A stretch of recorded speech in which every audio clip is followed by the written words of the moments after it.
Welcome back to கைப்ளஸ் kitchen. உணவே மருந்து, மருந்தே உணவு. பெரிய வீடியோ போட்டே ரொம்ப நாளாச்சு. ஒன்லி ஷார்ட்ஸ் தான் போட்டுக்கிட்டு இருக்கேன். அதையும் ரெசிபி வீடியோ கொஞ்ச நாளாக போடவே இல்லை.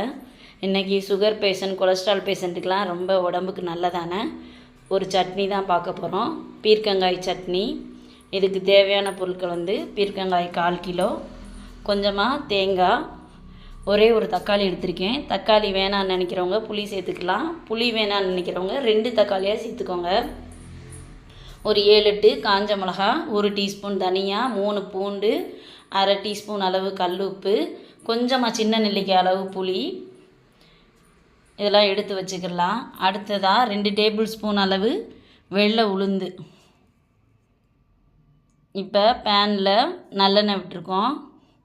1 டேபிள் ஸ்பூன் அளவு நல்லெண்ணெய் விட்டு சூடானதும் உளுந்து, காஞ்ச மிளகா இதெல்லாம் ஒன்றா சேர்த்துக்கிடலாம். உளுந்தும் காஞ்ச மிளகாவும் நல்லா செவக்கணும்.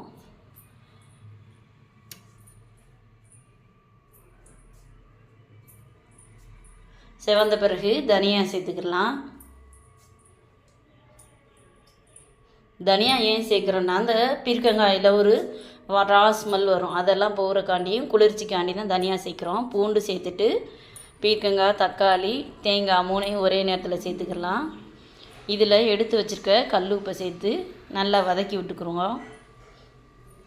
இது ஆர்கானிக்காக விளைஞ்ச மாடி தோட்டத்தில் விளைஞ்ச பீர்க்கங்காய்னால சீக்கிரமாக இது வதங்கிடும். மூடி வச்சு ஒரு 5 நிமிஷம் வதங்கினா போதும்.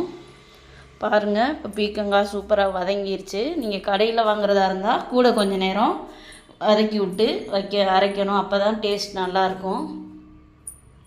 இதில் கரையாத நார்ச்சத்து 2மே இருக்கிறதுனால சுகருக்கு, ப்ரெஷருக்கு நல்லது. கடைசியாக ஊற வச்ச புளியை சேர்த்துக்கிறோம். மிக்சி ஜாரில் சேர்த்து நல்லா நைஸாக அரைச்சி தாளித்து விட்டால் சூப்பரான பீர்க்கங்காய் சட்னி ரெடி. இது இட்லி, தோசைக்கு மட்டும் இல்லை, சாதத்தோடையும் பிசைஞ்சு சாப்பிட்லாம். ரொம்ப டேஸ்ட்டாக இருக்கும். சின்ன குழந்தைகளுக்கும் இது பிடிக்கும்.